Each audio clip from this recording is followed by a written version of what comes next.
ولقد صدق عليهم إبليس ظنه فاتبعوه إلا فريقا من المؤمنين وما كان له عليهم من سلطان إلا لنعلم من يؤمن بالآخرة ممن هو منها في شك وربك على كل شيء حفيظ قل ادعوا الذين زعمتم من دون الله لا يملكون مثقال ذرة في السماوات ولا في الأرض وما لهم فيهما من شرك وما له منهم من ظهير ولا تنفع الشفاعة عنده إلا لمن أذن له حتى إذا فزع عن قلوبهم قالوا ماذا قال ربكم قالوا الحق وهو العلي الكبير قل من يرزقكم من السماوات والأرض قل الله وإنا أو إياكم لعلى هدى أو في ضلال مبين قل لا تسألون عما أجرمنا ولا نسأل عما تعملون قل يجمع بيننا ربنا ثم يفتح بيننا بالحق وهو الفتاح العليم قل أروني الذين ألحقتم به شركاء كلا بل هو الله العزيز الحكيم. السلام عليكم ورحمة الله وبركاته. الحمد لله وحده والصلاة والسلام على من لا نبي بعده حمدا كثيرا طيبا مباركا فيه نحمدك يا من أوضحت لنا سبل الهداية وصحت عن بصائرنا غشاوة الغوايا ونصلي ونسلم على من أرسلته شاهدا ومبشرا ونذيرا وداعيا إلى الله بإذنه وسراجا منيرا. സ്നേഹം നിറഞ്ഞ ലേന്തി ഖുർആൻ പഠിതാക്കളെ, സത്യവിശ്വാസികളെ, സത്യവിശ്വാസിനികളെ, അള്ളാഹുവിൻ്റെ അതിമഹത്തായ അനുഗ്രഹം കൊണ്ട് സൂറത്തു സബ 34-ാം അധ്യായം അതിൻ്റെ 19 വരെയുള്ള വചനങ്ങളാണ് ഇതുവരെ നമ്മൾ കഴിഞ്ഞ ക്ലാസ്സുകളിൽ പഠിച്ചിട്ടുള്ളത്. ഇന്നത്തെ ക്ലാസ്സിൽ ഇൻഷാ അല്ലാഹ് 20 മുതലുള്ള വചനങ്ങളാണ് ഇൻഷാ അല്ലാഹ് പഠന വിധേയമാക്കുന്നത്. പ്രസ്തുത വചനങ്ങളുടെ ഖിറാഅത്ത് നമ്മൾ മുകളിൽ ഓതി കേട്ടിരിക്കുകയാണ്. കഴിഞ്ഞ ക്ലാസ്സിൽ 15 മുതലുള്ള ആയത്തുകളുടെ വിശദീകരണങ്ങൾ പഠിച്ചിരുന്നു. സബഅ ജനതയ്ക്ക് അവരുടെ വാസസ്ഥലത്ത് വലിയ ദൃഷ്ടാന്തമുണ്ടായതിനെക്കുറിച്ചും ഒക്കെ അള്ളാഹു വിശദീകരിക്കുകയുണ്ടായി. വലിയ ഒരു അണക്കെട്ട് തകർന്നതിനെ സംബന്ധിച്ചും അവർ അള്ളാഹുവിനോട് നന്ദികേട് കാണിച്ചതിനെക്കുറിച്ചുമൊക്കെയാണ് കഴിഞ്ഞ ക്ലാസ്സുകളിൽ വിശദീകരിക്കപ്പെട്ടത്. പ്രളയം, വെള്ളപ്പൊക്കം അവരുടെ നേരെ അള്ളാഹു അയക്കുകയും അവർക്ക് അള്ളാഹു അനുഗ്രഹമായി നൽകിയ തോട്ടങ്ങൾക്ക് പകരം കയ്പ് ഏറിയ കായ്കനികളുള്ള പകരം 2 തോട്ടങ്ങളെ അള്ളാഹു നൽകുകയാണ്. ഉപയോഗശൂന്യമായ 2 കാര്യങ്ങളെ നൽകിയതിനെക്കുറിച്ചാണ് പറഞ്ഞത്. അത്തരം സംഭവം ഉണ്ടാകാനുള്ള കാരണം ഫഅറളു, അവർ തിരിഞ്ഞു കളഞ്ഞു ദീനിൻ്റെ മാർഗത്തിൽ നിന്ന്, ഇസ്ലാമിൽ നിന്ന്, ഇസ്ലാമിൻ്റെ സന്ദേശങ്ങളിൽ നിന്ന്, അള്ളാഹുവിൻ്റെ ആയത്തുകളിൽ നിന്ന് തിരിഞ്ഞു കളഞ്ഞത് കാരണമാണ് അവർക്ക് അങ്ങനെ സൈലൽ ഹരീം, ഒരു പ്രളയം അവരെ ബാധിച്ചത് എന്ന് കൃത്യമായി അമാനി മൗലവി ആയത്തിൻ്റെ വിശദീകരണത്തിൽ നമുക്ക് തഫ്സീറിൽ വായിക്കാൻ സാധിക്കുന്നുണ്ട്. മാത്രമല്ല സിദർ, അതുപോലെ തന്നെ ഹംദ് പോലെയുള്ള തിന്നാൻ കൊള്ളാത്ത ഈ മുൾച്ചെടികൾ, അതുപോലെ തന്നെ മുള്ളുകളുള്ള ഇലന്ത മരങ്ങൾ, അസില്, ഫലങ്ങളില്ലാത്ത കാട്ടുപ്ലാവ് പോലെയുള്ള ഭക്ഷണങ്ങളൊക്കെയാണ് അവർക്ക് പിന്നീട് അവിടെ ഉണ്ടായത് എന്നാണ് അള്ളാഹു ഓർമ്മപ്പെടുത്തിയത്. അതൊക്കെ അവരുടെ നന്ദികേടിൻ്റെ ഫലമായിട്ടാണെന്ന് അള്ളാഹു പറഞ്ഞു. അതോടൊപ്പം അവർ മറ്റ് മറ്റ് നാടുകളിലേക്ക് പോകാൻ അനുഗ്രഹമായി അവർക്ക് എളുപ്പമാക്കി കൊടുത്ത യാത്രാ ദൂരത്തെ ക്രമീകരിച്ചപ്പോൾ അവർ ചില അതിരുകവിഞ്ഞ ചോദ്യങ്ങളിലൂടെ എന്തു ചെയ്തു? അവർക്ക് ആ അനുഗ്രഹത്തെയും അവർ നിഷേധിക്കുന്ന ഒരവസ്ഥ വിശേഷമാണ് ഉണ്ടായത് എന്നും അള്ളാഹു ഓർമ്മപ്പെടുത്തി. കഴിഞ്ഞ ക്ലാസ്സിൽ അവസാനം 19-ാമത്തെ ആയത്തിലൂടെ നമ്മൾ പറഞ്ഞതിൻ്റെ ഒരു ചുരുക്കമെന്ന് പറയുന്നത് തങ്ങളോട് തന്നെ അക്രമം കാണിച്ചു എന്നാണ്. അങ്ങനെ ആയപ്പോൾ അള്ളാഹു അവരെ കേൾവി പോലും ഇല്ലാത്ത ചരിത്ര കഥകളാക്കി ആ രാജ്യത്തെ, ആ നാടിനെ മാറ്റി എന്നതാണ്, ചിതറിച്ചു കളഞ്ഞു എന്നതാണ് അള്ളാഹു 19-ാമത്തെ വചനത്തിലൂടെ നമ്മളെ പഠിപ്പിച്ചിട്ടുള്ളത്. അതാണ് നമ്മൾ മനസ്സിലാക്കിയിട്ടുള്ളത്.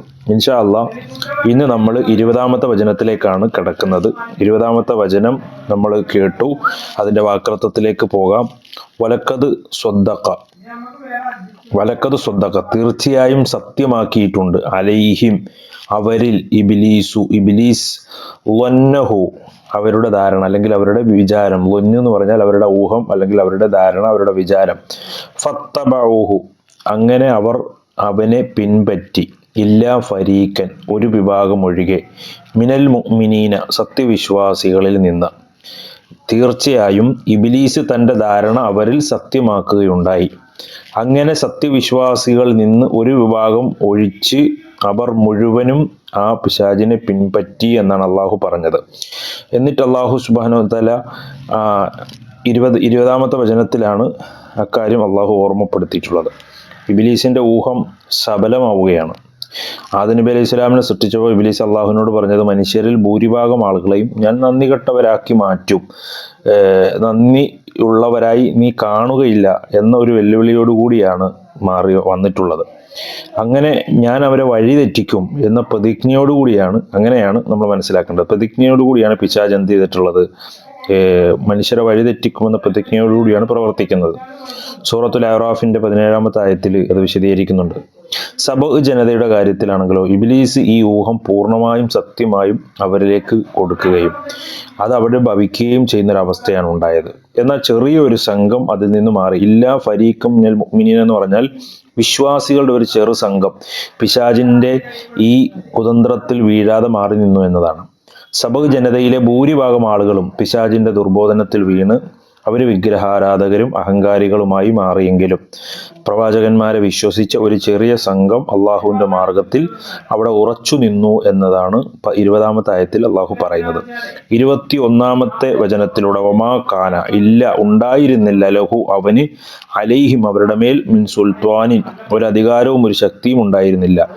ഇല്ല പക്ഷേ എങ്കിലും ലിനഅലമ നാം നമുക്കറിയാൻ വേണ്ടി മയുഅ്മിനു വിശ്വസിക്കുന്നവരെ ബിൽ ആഖിറത്തി പരലോകത്തിൽ മിമ്മൻ യാതൊരാളിൽ നിന്ന് ഹുവ അവൻ മിൻഹ അതിനെക്കുറിച്ച് ഫീ ശക്കിൻ സംശയത്തിലാണ്. വ റബ്ബുക നിന്റെ റബ്ബ് അലാ കുല്ലി ഷൈഇൻ എല്ലാ വസ്തുവിൻ്റെ മേലും ഹഫീദുൻ സൂക്ഷിച്ച് വീക്ഷിച്ചു വരുന്നവനാണ്. ഇതാണ് അള്ളാഹു 21-ാമത്തെ ആയത്തിലൂടെ പഠിപ്പിക്കുന്നത്. അഥവാ അവന് അവരുടെ മേൽ യാതൊരു അധികാര ശക്തിയും ഉണ്ടായിരുന്നില്ല. പക്ഷെ പരലോകത്തെക്കുറിച്ച് സംശയത്തിൽ സ്ഥിതി ചെയ്യുന്നവരിൽ നിന്ന് അതിൽ വിശ്വസിക്കുന്നവരെ നമുക്ക് വേർതിരിച്ച് അറിയുവാൻ വേണ്ടിയാകുന്നു അതുണ്ടായത്. നിന്റെ റബ്ബ് എല്ലാ വസ്തുവിൻ്റെ മേലും സൂക്ഷ്മമായി നിരീക്ഷിക്കുന്നവനാണ്, സൂക്ഷ്മ വീക്ഷണം ചെയ്യുന്നവനാണ്. ഇതാണ് അള്ളാഹു പറഞ്ഞത്. ഇബ്ലീസിനൊരിക്കലും അധിനിവേശ അധികാരമില്ല എന്നാണ് സുൽത്താൻ എന്ന പദം അവിടെ ഉപയോഗിച്ചിട്ടുള്ളത്. മനുഷ്യനെ നിർബന്ധിച്ച് തടഞ്ഞു വെക്കാനോ ബലമായി കുറ്റങ്ങൾ ചെയ്യിപ്പിക്കാനുള്ള യാതൊരു ശക്തിയും ഇബ്ലീസിനില്ല, പിശാചിനില്ല. അവനെന്താ ചെയ്യുക? ആളുകളെ വഴിതെറ്റിക്കാൻ കുതന്ത്രങ്ങളിലൂടെയും ദുർബോധനങ്ങളിലൂടെയും അതിലേക്ക് ക്ഷണിക്കുക മാത്രമേ അവൻ ചെയ്യുകയുള്ളൂ. അതാണ് അള്ളാഹു ഈ ലോകത്ത് സംവിധാനിച്ച ഒരു പരീക്ഷണത്തിന്റെ ലക്ഷ്യം അതാണ്. ഇബ്ലീസു മനുഷ്യനെ വഞ്ചിക്കാൻ അള്ളാഹു അനുവാദം നൽകിയത് ആത്മാർത്ഥമായി പരലോകത്തിൽ വിശ്വസിക്കുന്നവർ ആരാണെന്നും പരലോകത്തെക്കുറിച്ച് സംശയമുള്ളവർ ആരാണെന്നും ഒക്കെ വേർതിരിച്ച് പരീക്ഷിച്ച് തെളിയിക്കാൻ വേണ്ടിയിട്ടാണ് അല്ലേ. അതാണ് അള്ളാഹു സുബ്ഹാനഹു വ തആല ഇവിടെ പറഞ്ഞത്. മാത്രമല്ല അള്ളാഹു വ റബ്ബുക അലാ കുല്ലി ഷൈഇൻ ഹഫീദ് എന്ന് പറഞ്ഞാൽ അള്ളാഹു സർവ്വ കാര്യങ്ങളും സൂക്ഷ്മമായി നിരീക്ഷിക്കുന്നവനാണ്. ഓരോരുത്തരുടെയും അമലുകൾ കൃത്യമായി രേഖപ്പെടുത്തപ്പെടുന്നുണ്ട് എന്നുകൂടിയാണ് അള്ളാഹു ഈ ആയത്തിലൂടെ നമ്മളെ ഓർമ്മപ്പെടുത്തുന്നത്. അതിനുശേഷം 22-ാമത്തെ വചനത്തിലേക്ക് പ്രവേശിക്കുകയാണ്. അല്ലാഹു സുബ്ഹാനഹു വ തആല പറയുന്നു, ഖുലി, നീ പറയുക, ഖുലി ദുഉ, നിങ്ങൾ വിളിക്കുവിൻ, അല്ലദീന സഅംതും, നിങ്ങൾ ജൽപ്പിക്കുന്നവരെ, മിൻ ദൂനില്ലാഹി, അല്ലാഹുവിന് പുറമെ, ലാ യംലികൂന, അവർ അധീനമാക്കുന്നില്ല, അല്ലെങ്കിൽ ശക്തരല്ല, മിസ്കാല ദർറത്തിൻ, ഒരണു തൂക്കം പോലും, ഫിസ്സമാവാത്തി, ആകാശങ്ങളിൽ, വലാ ഫിൽ അർളി, ഭൂമിയിലുമില്ല, വമാലഹും, അവർക്ക് ഇല്ലതാനും, ഫീഹാ, ഇവ രണ്ടിലും, മിൻ ഷിർക്കിൻ, ഒരു പങ്കും, വമാലഹു, അവനില്ല, മിൻഹും, അവരിൽ നിന്ന്, മിൻ ലഹീറിൻ, മിൻ ലഹീർ എന്ന് പറഞ്ഞാൽ ഒരു പിന്തുണക്കാരനും ഇല്ല എന്നാണ്.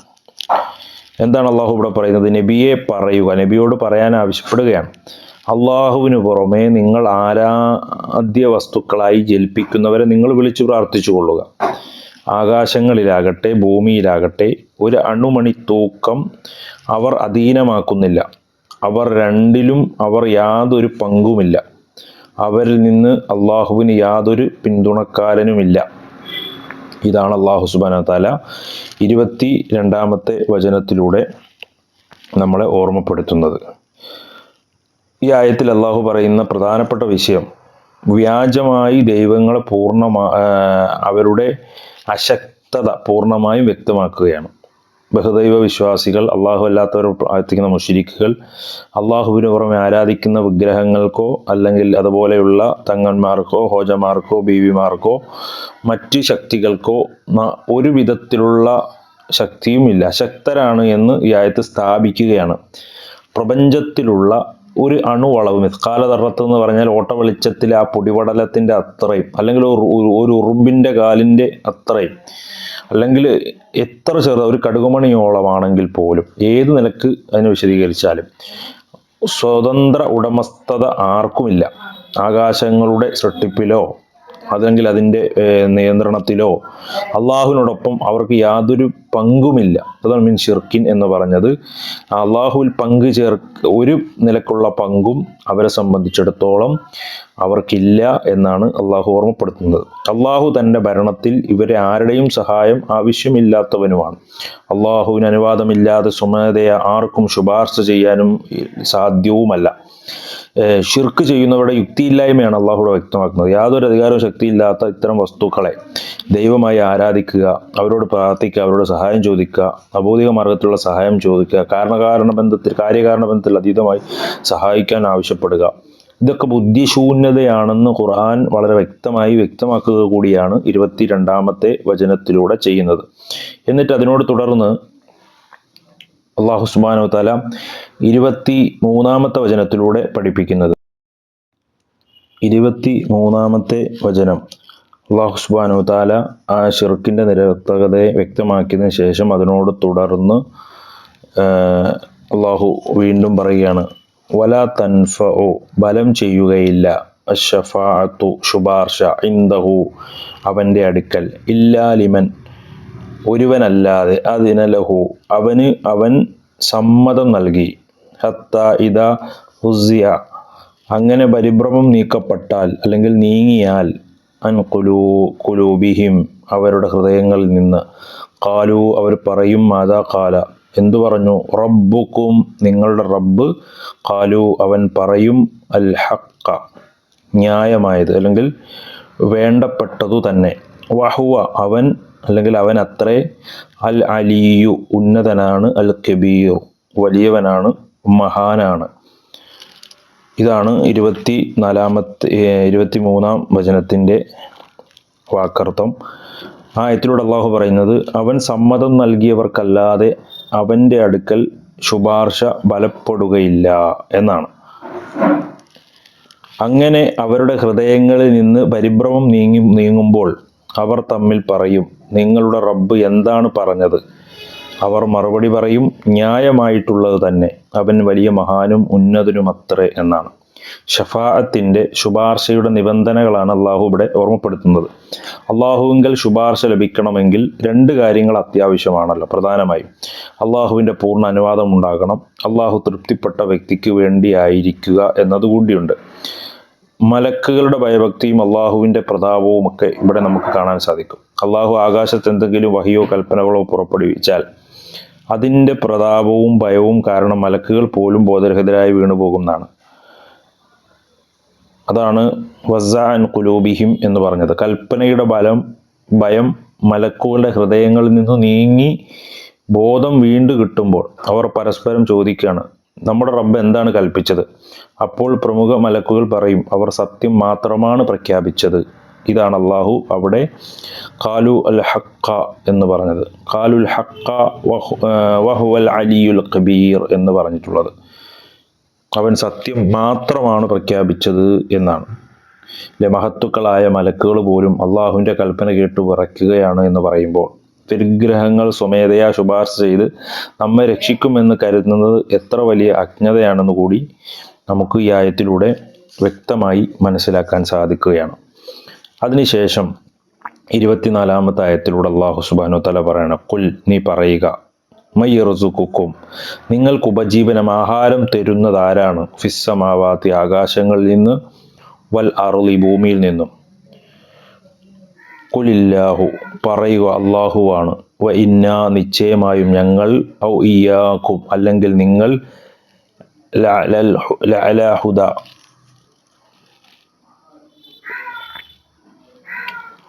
ഹുദൻ എന്ന് പറഞ്ഞാൽ സന്മാർഗത്തിൽ തന്നെ, ഔഫി ളലാലിൻ അല്ലെങ്കിൽ ദുർമാർഗത്തിൽ പിഴവിലാണ്, മുബീൻ വ്യക്തമായ അല്ലെങ്കിൽ സ്പഷ്ടമായ. പറയുക ഞങ്ങൾ കുറ്റം ചെയ്തതിനെ പറ്റി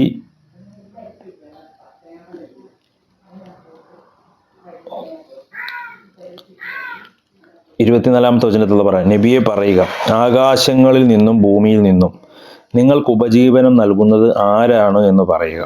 അള്ളാഹു തന്നെ. നിശ്ചയമായും ഞങ്ങൾ അല്ലെങ്കിൽ നിങ്ങൾ സന്മാർഗത്തിലാണ് അല്ലെങ്കിൽ സ്പഷ്ടമായ ദുർമാർഗത്തിലാണ് എന്നാണ് അള്ളാഹു സുബ്ഹാനഹു വ തആല ഈ ആയത്തിലൂടെ സൂചിപ്പിച്ചിട്ടുള്ളത്. അതായത് ഉപജീവനത്തിൻ്റെ ഉടമ ആരാണ്? ഉടമസ്ഥൻ അള്ളാഹു ആണെന്നാണ്. ആകാശത്ത് നിന്ന് മഴയായും ഇപ്പം സൂര്യപ്രകാശമായും ഭൂമിയിൽ നിന്ന് കൃഷിയായിട്ടും അതുപോലെ തന്നെ ഇവിടുന്ന് പൊട്ടി ഒഴുക്കപ്പെടുന്ന ഉറവകളായും ഉപജീവനം തരുന്നത് അള്ളാഹു മാത്രമാണെന്ന് നിഷേധികൾക്ക് പോലും സമ്മതിക്കേണ്ടി വരുന്നതാണ് ഈ ആയത്തിൽ ഓർമ്മപ്പെടുത്തുന്നത്. ഇപ്പം സംവാദ രംഗത്തെ മാന്യമായ ഒരു ശൈലി ഇസ്ലാമിക സംസ്കാരമാണ്. ഞങ്ങൾ സത്യത്തിലും നിങ്ങൾ കള്ളത്തിലുമാണ് എന്ന് നേരിട്ട് പറഞ്ഞ് എതിരാളികളെ പ്രകോപിപ്പിക്കുന്നതിന് പകരം നമ്മളിൽ ആരോ ഒരാൾ നേർവഴിയിലും മറ്റൊരാൾ വഴികേടിലുമാണ്, അതിനാൽ നമുക്ക് ചിന്തിക്കാം എന്ന മാന്യമായ ഒരു ശൈലിയാണ് അള്ളാഹു പ്രവാചകന് പഠിപ്പിച്ചു കൊടുക്കുന്നതായി നമുക്ക് കാണാൻ സാധിക്കും. കുല്ല തുസ്അലൂന എന്നിട്ട് അടുത്ത ആയത്തിൽ അള്ളാഹു സുബ്ഹാനഹു വ തആല 25-ാമത്തെ ആയത്തിലൂടെ പഠിപ്പിക്കുകയാണ്. കുൽ പറയുക, ലാ തുസ്അലൂന നിങ്ങളോട് ചോദിക്കപ്പെടുകയുമില്ല, അമ്മ അജ്റംന ഞങ്ങൾ കുറ്റം ചെയ്തതിനെ, വലാ നുസ്അലു ഞങ്ങളോട് ചോദിക്കപ്പെടുകയില്ല, അമ്മ തഅമലൂന നിങ്ങൾ പ്രവർത്തിക്കുന്നതിനെ പറ്റി. ഇതാണ് അള്ളാഹു സുബ്ഹാനഹു വ തആല ഇവിടെ ചോദിക്കുന്നത്. വ്യക്തപരമായ ഒരു ഉത്തരവാദിത്വം. അഥവാ അള്ളാഹു പറയുക ഞങ്ങൾ കുറ്റം ചെയ്തതിനെപ്പറ്റി നിങ്ങളോട് ചോദിക്കപ്പെടുകയില്ല, നിങ്ങൾ പ്രവർത്തിക്കുന്നതിനെപ്പറ്റി ഞങ്ങളോടും ചോദിക്കപ്പെടുന്നതല്ല. അവരോട് അള്ളാഹു സുബ്ഹാനഹു വ തആല പറയാണ് അല്ലെ, ഓരോരുത്തരുടെയും ഉത്തരവാദിത്തത്തെക്കുറിച്ചാണ് പറയുന്നത്. ഓരോരുത്തരും അവരവരുടെ അമലുകൾക്ക് പ്രവർത്തനങ്ങൾക്ക് അള്ളാഹുവെങ്കിൽ വ്യക്തമായ മറുപടി പറയണം അല്ലേ. ആ വചനത്തിലൂടെ വിനയം, നബിയുടെ ശൈലിയൊക്കെ നമുക്ക് വ്യക്തമാവുകയാണ്. തങ്ങളുടെ കർമ്മങ്ങളെക്കുറിച്ച് പറയുമ്പോൾ ഞങ്ങൾ ചെയ്ത കുറ്റങ്ങൾ, അജറംന എന്നും അവിശ്വാസികളുടെ കാര്യത്തിൽ നിങ്ങൾ ചെയ്യുന്നത്, തഅമലൂന എന്നും ഉപയോഗിച്ചതിലൂടെ പ്രവാചകൻ സല്ലല്ലാഹു അലൈഹി വസല്ലമയുടെ വിനയവും എതിരാളികളോടുള്ള മാന്യമായ പ്രബോധന ശൈലിയുമൊക്കെ ആ ആയത്തിലൂടെ നമുക്ക് വ്യക്തമായി മനസ്സിലാക്കാൻ സാധിക്കും.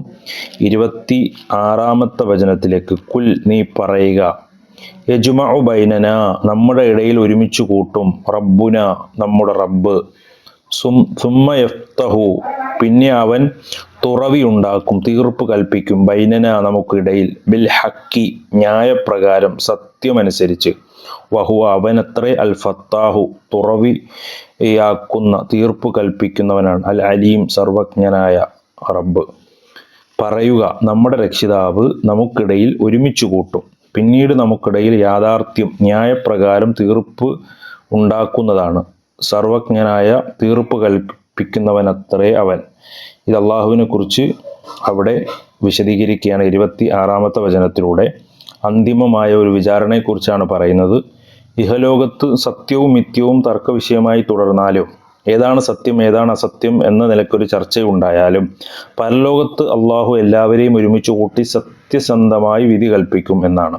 അൽ ഫത്താഹ്, അൽ അലീം എന്ന 2 നാമങ്ങൾ അള്ളാഹുവിൻ്റെ നാമങ്ങളാണ്. അൽ ഫത്താഹ് എന്ന് പറഞ്ഞാൽ അടഞ്ഞ തർക്കങ്ങൾക്ക് വ്യക്തമായ വിധി ഉണ്ടാക്കി സത്യം വെളിവാക്കുന്നവൻ എന്ന അർത്ഥത്തിലാണ്. അൽ അലീം എന്ന് പറഞ്ഞാൽ ആരുടെ മനസ്സിൽ എന്താണുള്ളത് എന്ന് പൂർണ്ണമായും അറിയുന്നവൻ എന്ന അർത്ഥത്തിലാണ് അള്ളാഹു സുബ്ഹാനഹു വ തആല അക്കാര്യം ഓർമ്മപ്പെടുത്തിയിട്ടുള്ളത്.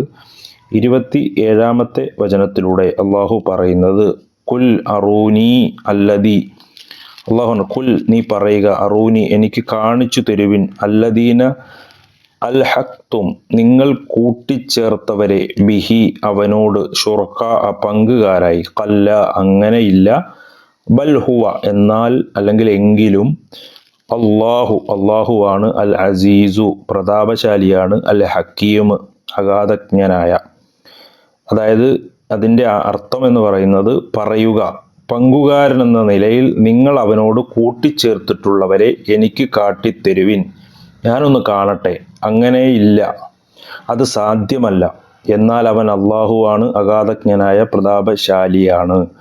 ഇതാണ് അള്ളാഹു ഇവിടെ പറഞ്ഞിട്ടുള്ളത്. ഒരു ചലഞ്ചാണ്, സത്യനിഷേധികൾക്കുള്ള ഒരു വെല്ലുവിളിയാണ് അള്ളാഹു ഇവിടെ നടത്തുന്നത്.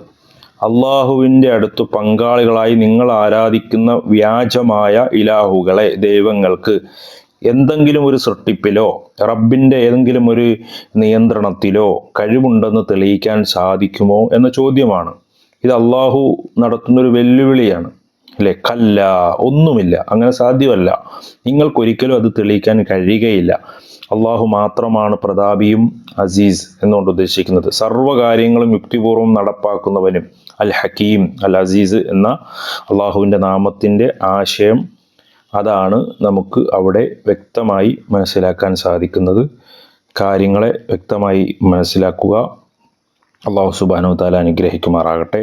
വആഖിറു ദഅവാനാ അൽഹംദുലില്ലാഹി റബ്ബിൽ ആലമീൻ. അസ്സലാമു അലൈക്കും വറഹ്മത്തുള്ളാഹി വബറകാതുഹു.